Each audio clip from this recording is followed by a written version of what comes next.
tal? Saludo a los que no he visto antes. Bueno, tenemos un panel para hablar de dos temas que están de moda. El panel se llama La disrupción con resiliencia. Resiliencia, me decía Martín recién, qué palabra que importamos de Estados Unidos. No porque no la necesitemos, en Argentina somos expertos. Entonces les quería preguntar primero, ¿cuál es, en términos de todo el impacto que hubo en los últimos años, desde la pandemia, que por suerte quedó atrás, pero aceleró muchos procesos, hasta los temas de coyuntura local e internacional, la macro de cada día en Argentina, guerra en Ucrania, un panorama de inflación global, acá ni te cuento. En ese contexto, les quería preguntar cuál fue las herramientas o el impacto que sintieron en sus compañías para llevar adelante estos inconvenientes y cómo los pudieron superar. Empezamos con Deloitte para que nos cuente su experiencia personal, María Inés, y también cómo asesoran a las compañías cuando le vienen con estas dudas. Sí. A ver, recién lo dijiste, la pandemia quedó atrás, ¿no? Es un hecho que, por suerte, pero me parece que sin seguir hablando todo el tiempo de ella, sí vale la pena recordar que fue un momento absolutamente disruptivo y que nos permitió darnos cuenta de un montón de cosas que a lo mejor no teníamos tan claras. Primero, lo preparados que estábamos. Tecnológicamente, viéndolo hoy, digo, capaz lo más fácil. Lo preparados que estábamos a nivel talento, a nivel capacidad humana. El compromiso de la gente. Y a partir de ahí lo que se construyó. Porque un día, por suerte, la pandemia terminó y volvimos a las oficinas. Y yo siempre digo que no volvimos iguales, ¿no? Nos obligó a replantear la manera de trabajar, nos enseñó que ante una adversidad, ante un hecho, tenemos herramientas, las podemos buscar. Y si querés hacer un poco de autobombo, a mí me gusta decir, si pudimos con esto, ¿cómo no vamos a poder con distintas situaciones que nos vienen pasando de manera recurrente? Hablabas recién de la guerra, hablabas recién de la inflación, podemos hablar de situaciones coyunturales del país. Y ante cada uno de esos hechos, la verdad que el recordar lo que hemos podido hacer me parece que nos envalentona, ¿no? Un poco.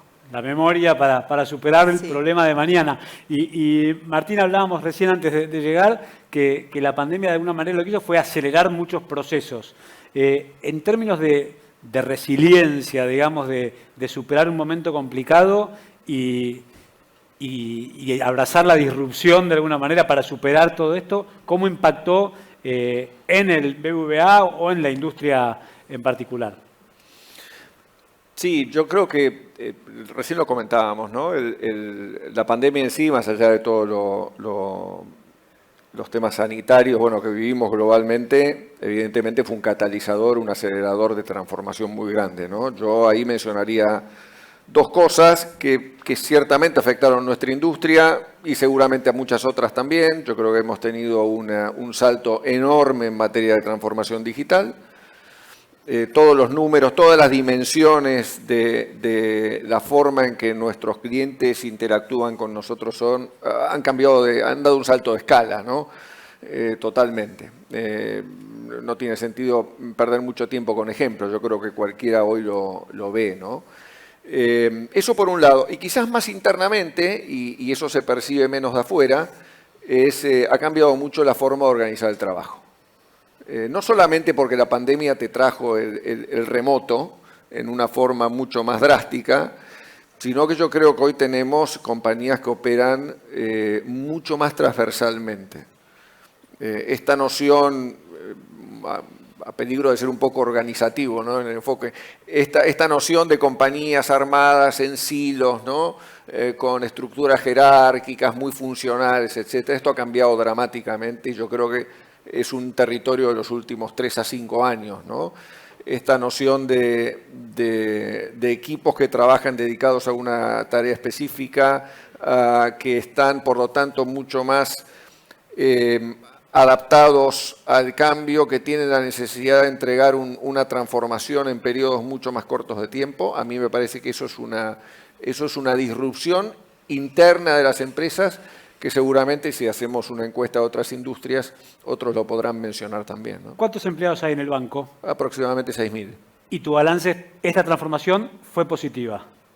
En ese sentido, sin duda. De eficiencia y de, sin duda. Y de confort, digamos. Hoy sería impensable imaginar que alguien en nuestro banco tenga un proyecto relevante y lo encare dentro de su área. Es decir, es algo que a nadie se le ocurre pensar, este proyecto es mío, ¿no? Este proyecto es mío y me tengo que juntar con 4 o 5 más para hacer que ocurra. Y eso es bueno, los que tenemos un montón de años en esto no era así, ¿no?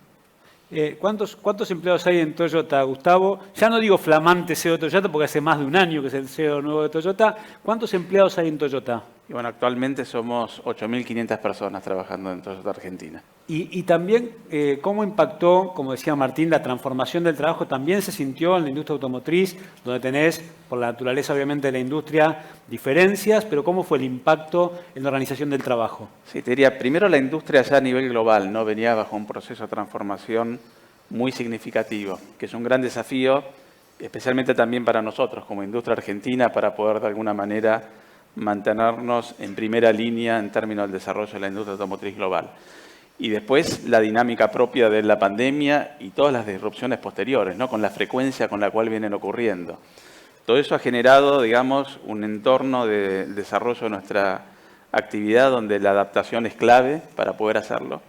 Y hemos adoptado una palabra hemos creado una palabra que llamamos adaptagility, que es un poco la combinación de adaptación con agilidad, para rápidamente poder de alguna manera estar manejando el corto plazo, el día a día, sin perder esa visión de largo plazo, pero ir adaptándote a todas estas transformaciones que se van dando. Y para eso necesitas, obviamente, que el conjunto de la compañía entienda hacia dónde está yendo, qué es lo que está ocurriendo y la necesidad de ser, de alguna forma, proactiva y ágiles ante la respuesta que se necesitan todos esos cambios.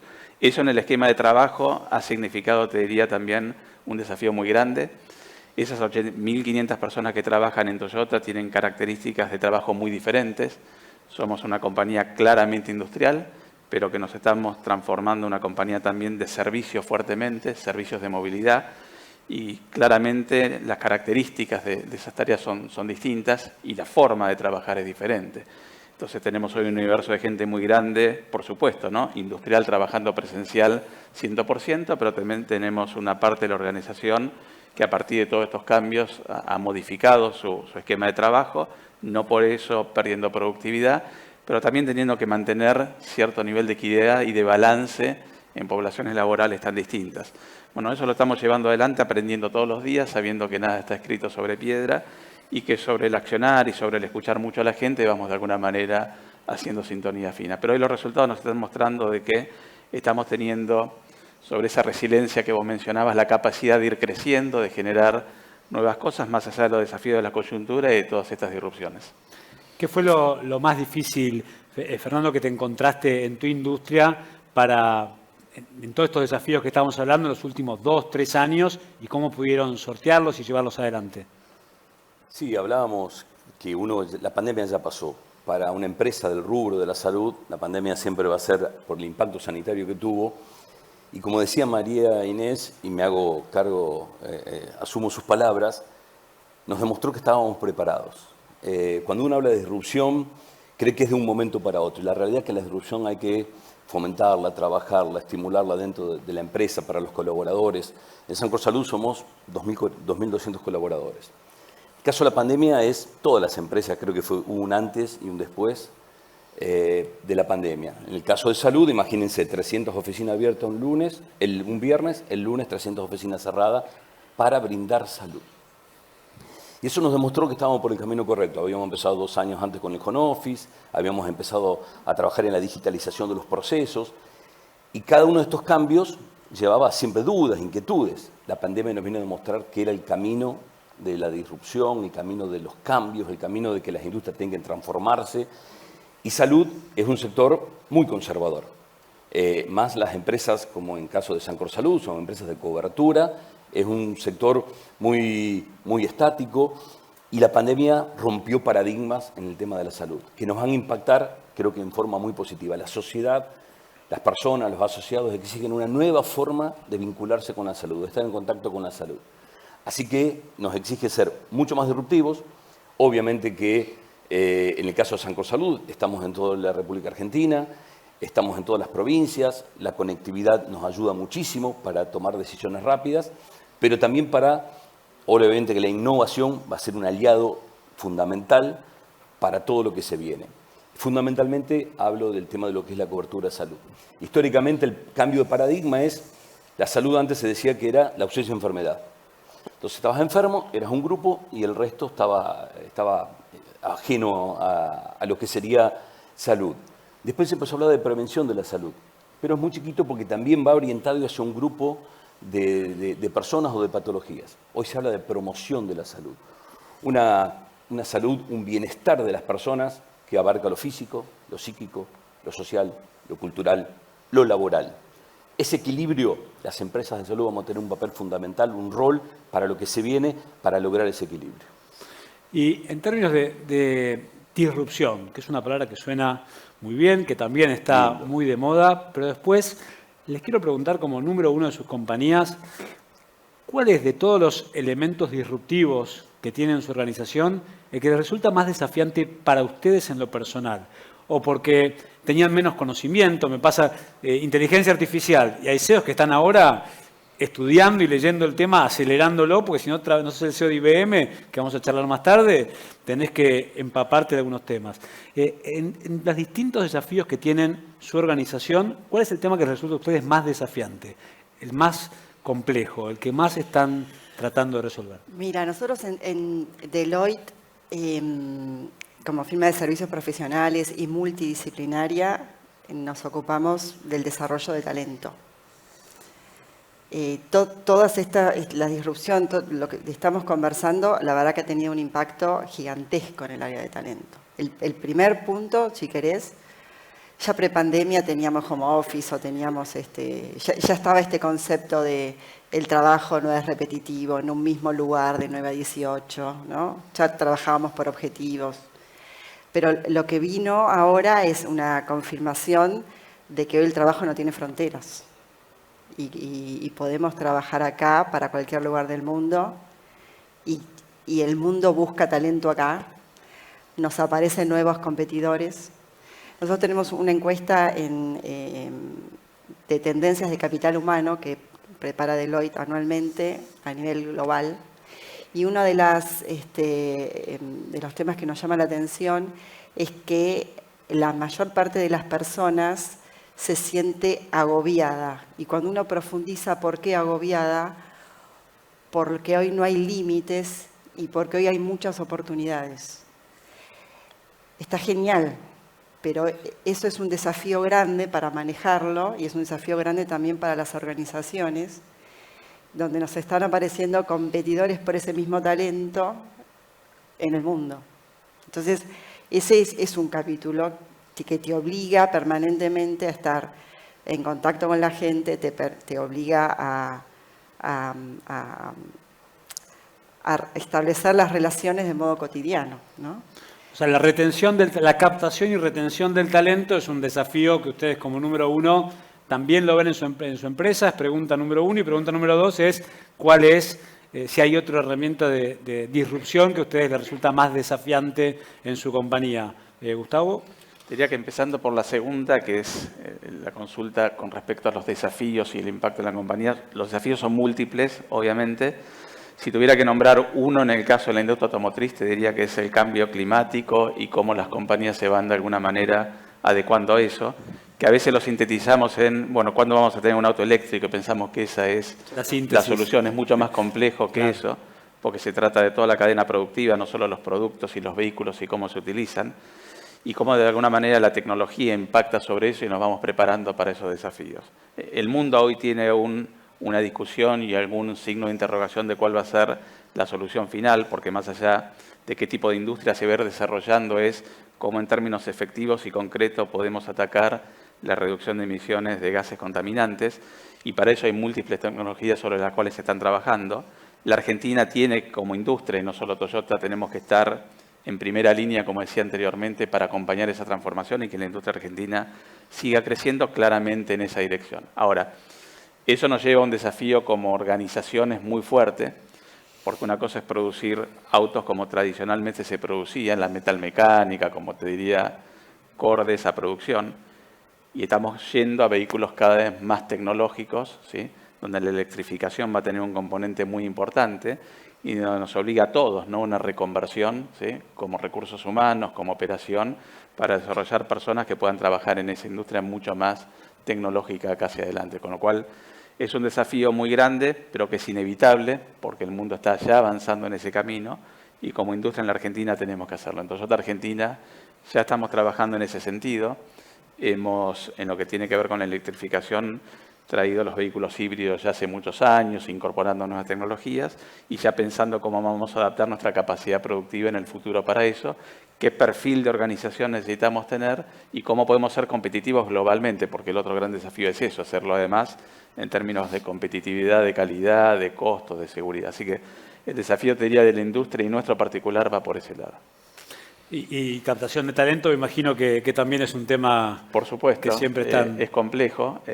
Hoy hay un perfil de nuevas generaciones por ahí que tienen ciertas expectativas o requerimientos en cuanto a las condiciones de trabajo que, por supuesto, como empresa nos ayornamos, pero tenemos una realidad de nuestra actividad que también tenemos que cumplir. Te decía que siendo una empresa industrial tenemos nuestra planta en Zárate, tenemos mucha actividad presencial ahí. A veces hoy la gente más joven por ahí tiene dudas en cuanto al traslado, los tiempos de traslado, etcétera. Pero bueno, el desafío es motivarlos con respecto a los proyectos y las oportunidades que hay hacia futuro en esta industria tan dinámica y tan cambiante. Y eso está trayendo, te diría, gente de buena calidad para Toyota. Y Martín, ¿cuál es? Me imagino que, porque lo hemos hablado, que el tema de la sostenibilidad es uno de los grandes pilares del banco. Pero quería preguntarte cuál te resultó más desafiante a vos de todos los...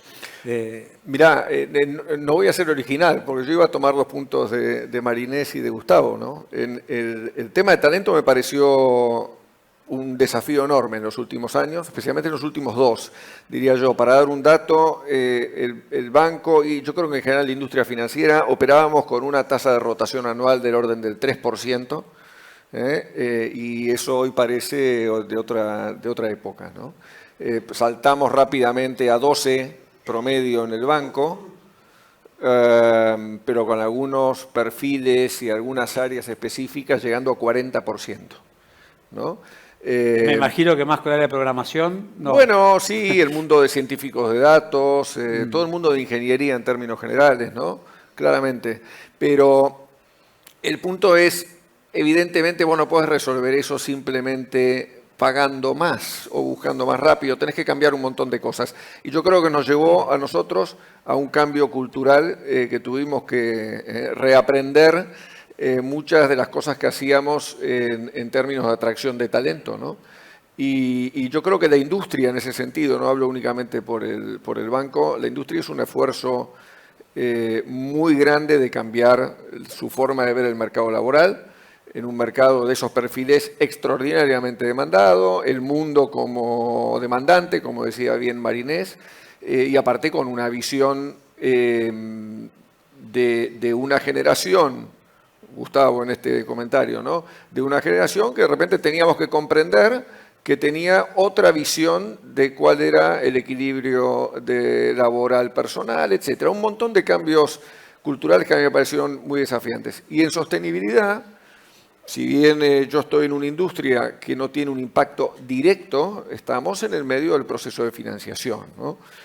Y los bancos en general en el mundo, y nosotros en particular, hemos hecho, yo creo, una apuesta muy, muy directa de ver esto como un imperativo de responsabilidad social, pero como un imperativo de negocio también, que tiene consecuencias muy prácticas. A mí me gustaría en esto dar un ejemplo, ¿no? Por ejemplo, el grupo BBVA tiene claro que a partir de 2030 no es el único caso, hay más industrias, pero no va a financiar en el mundo de petróleo y gas upstream. Y no vamos a financiar upstream, ¿no? Eso no solamente nos transforma a nosotros, evidentemente, que nos tendremos que suplir esos negocios por otro lado, pero es evidente que a poco que haya una masa crítica de la industria financiera que haga esto, es de industria del upstream la que va a tener que transformarse, ¿no? Y entonces yo creo que eso, de vuelta, es una mirada muy nueva y que condiciona múltiples industrias, no solamente la que mencioné como ejemplo, ¿no? Y Fernando, vos me sorprendiste que me dijiste que 2 años antes de la pandemia habían empezado con el home office. Te pregunto cuál fue el desafío de innovación o de disrupción que más impactó en tu industria, que es una industria que también tiene por delante un enorme desafío de transformación y de innovación, ¿no? Sí, uno cuando habla en innovación en medicina, enseguida se imagina los grandes aparatos o la última tecnología para tratar determinada enfermedad. Está claro que la innovación, el Big Data, la inteligencia artificial, todas las aplicaciones móviles, las plataformas digitales, va a haber un cambio, insisto con esto, en la forma que las personas nos vamos a relacionar con las empresas de salud y con la salud en sí. No solamente con el médico, con la institución, sino con todo el resto, los hábitos de vida, el cambio que uno... Hoy, con esto de los talentos, los desafíos son muy importantes y uno tiene que adaptarse no solamente al contexto, pero nos pasó que en los últimos 5 años, 6 años, nosotros crecimos casi un 120% en la cantidad de asociados. También creció la cantidad de colaboradores. Y este perfil de la gente ya no viene, obviamente que la plata es importante, el sueldo es importante, pero además les interesa otro tipo, la responsabilidad de la empresa, la responsabilidad con el medio ambiente, la diversidad de género, la postura que tenemos ante esos temas. Y uno tiene que adaptarse. A mí personalmente me encanta. Tenemos muchos empleados, colaboradores de Sancor Salud que están en Europa porque si me voy a ir 20, 30 días, 40 días a recorrer Europa y esto para mí es prioridad. Y es ¿Dónde mandan el currículum los que estén? y es un talento y hay que retenerlo. Y lo primero es, ¿qué hacemos? Y hay que ayudarlo. Bueno, nada, empezamos a buscar, fíjate qué tecnología hay donde vas, empezar cómo funciona el sistema de salud de esos lugares. Así que el desafío me parece que, para mí, que me encanta y la innovación de la gente joven, cambiamos nuestro perfil de colaboradores y esto hay que adaptarse, como decía Martín, tenemos que adaptarnos. Este concepto de nosotros entrábamos a una empresa, moríamos en la empresa, la camiseta puesta, hoy no es así. Le voy a hacer una pregunta que está fuera de lo que hemos conversado, pero que tiene que ver con lo que estamos charlando y que me parece que es interesante porque son los número 1 de empresas muy importantes, porque hay otros colegas que lo están escuchando, que tiene que ver con la salud y con el equilibrio y con la resiliencia. Ser CEO en la Argentina produce estrés, no hay ninguna duda. Manejan corporaciones importantes, les lleva mucho tiempo. ¿Cuál es su regla de oro para ser resilientes en su posición y no morir en el intento, a nivel personal? ¿Quién se anima? Es un esfuerzo grande. La verdad que sí, es estresante. Pero particularmente lo que yo trato de poder combinar la vida familiar y la laboral. Todos trabajamos mucho en casa. En Argentina es muy difícil no vivir con estrés, pero buscamos espacios de calidad. Y también otro mandamiento que tengo es, estando en la oficina, asegurarme que tengamos todos un buen clima de trabajo. Me parece que esa es la clave. El contexto viene dado, el contexto es estresante, hay un montón de cambios permanentes, pero tenemos que ocuparnos de que focalizarnos en el trabajo, pero también dar espacios. Y si me preguntas, otra cosa que dejó la pandemia histórica y vuelvo para atrás, yo creo que salimos todos un poquito mejores y me parece que como líderes salimos mejores en esto de involucrarnos y pensar en qué le está pasando al otro. No porque antes no lo pensábamos, pero ahora dejó de ser tabú el preguntar cómo estás o el recomendar que alguien busque ayuda, ¿no? Y todo eso me parece que hace al justo equilibrio y poder sobrellevar situaciones estresantes. Algunos se pueden levantar y decir, no, la verdad que no aguanto más, renuncio ahora cuando salgo de acá, el estrés me liquidó. Pero no, me parece importante que compartan su experiencia porque la verdad es que más allá de de hablar todo el tiempo de lo que es políticamente correcto, los mensajes de la compañía, los desafíos, es interesante la persona detrás del CEO, digamos, ¿no? Entonces, Gustavo, Bueno, hace un año ¿hace cuánto que asumiste como CEO de Toyota? Mayo del año pasado. Mayo del año pasado, un poquito más de un año. Un cambio importante, lo hablábamos un poquito, mucho tiempo dedicado a la coyuntura, obviamente, y algún pico de estrés, ¿cómo se maneja? ¿Cómo lo llevas adelante? Está buena la pregunta y poder compartir así temas que son, de un punto de vista personales, ¿no? Pero que creo que es válido compartir la experiencia. Yo te lo sintetizaría en mi caso en una palabra, que es perspectiva de las cosas. Es tomar distintas perspectivas del tema que estás atendiendo, del problema que tenés que resolver, de la situación difícil que se te presentó, y perspectivas en distintos ángulos, ¿no? Por un lado, en el tiempo, perspectiva de tiempo, para entender el problema que te está quejando, porque a veces nos concentramos mucho en el problema de hoy y pensamos que es dramático y que no tiene solución y ver cómo lo solucionamos, cuando uno lo mira en el largo plazo, que es mucho de la característica de la cultura japonesa que tenemos en Toyota y que hemos ido absorbiendo a lo largo del tiempo. Cuando lo pones en perspectiva de tiempo, los problemas los empezás a ver de otra manera, les empezás a encontrar otras soluciones, los dimensionás de otra forma y eso te ayuda a tener la tranquilidad para poder trabajar mucho más eficientemente y reducir tu nivel de estrés. A veces también la perspectiva no solo de tiempo, sino de distancia, desde dónde estás viendo ese problema y de cómo absorberlo. A veces uno tiene una visión lineal de una situación y cree que el camino es uno solo y a veces no hay salida sobre ese camino.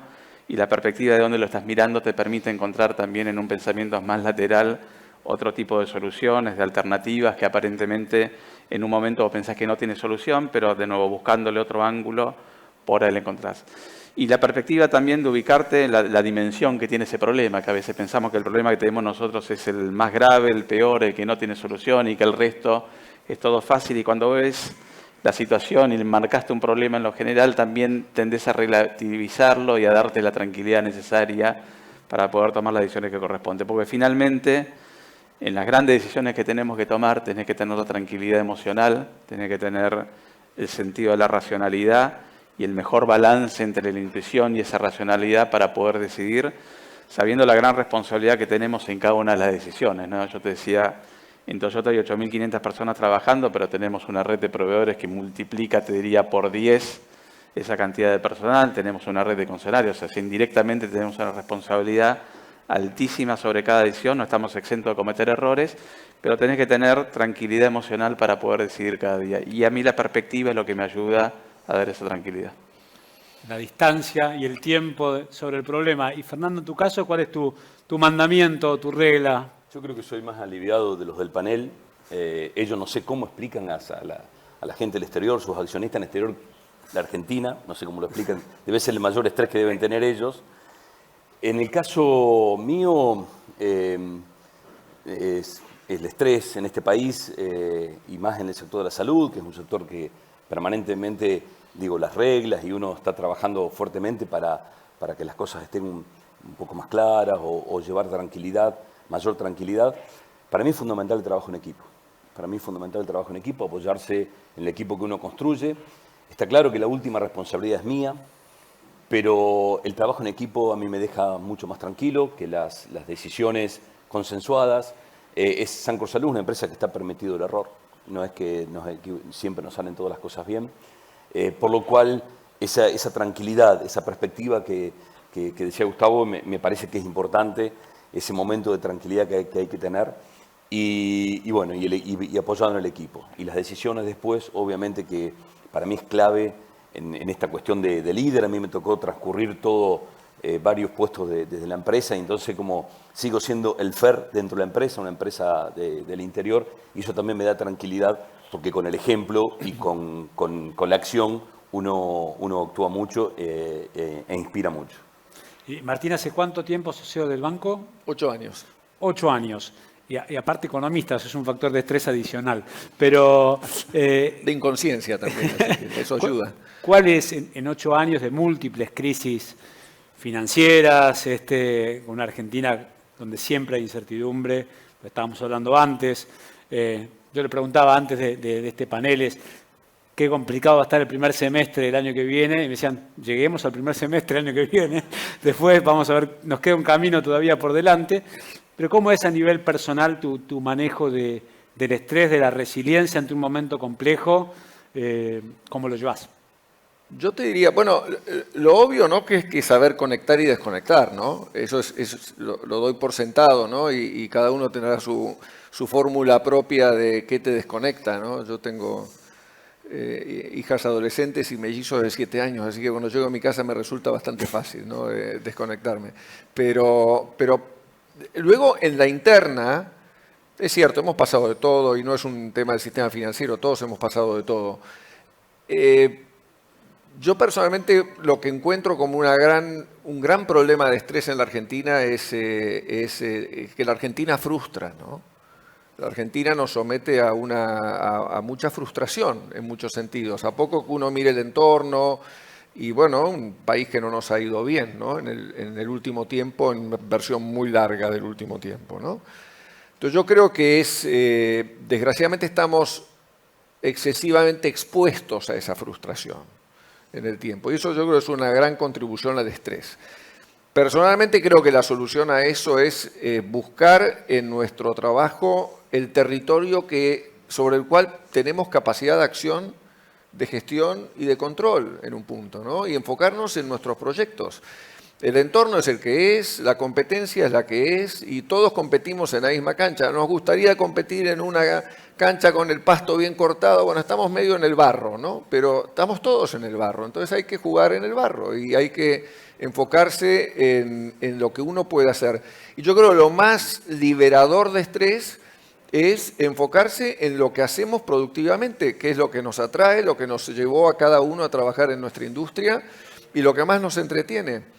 Y bueno, y dedicarnos un poco menos a ver esa frustración permanentemente. Yo creo que todos podemos bajar una cantidad de tiempo que alocamos cotidianamente a amargarnos con cosas que no somos capaces de controlar, ¿no? Sacarle el IVA a la frustración, digamos. Claro. El IVA a la frustración, achicarlo, preocuparnos por lo que podemos cambiar. Se debe atender, me están llamando insistentemente. Y básicamente creo que los número uno de las compañías, aparte de ser muy buenos para ser resilientes, son muy buenos para transmitir optimismo a sus organizaciones, con lo cual quería agradecerles por haber contado su experiencia al margen de las preguntas generales y este aplauso para ustedes. Gracias. Gracias. Muchas gracias. Gracias.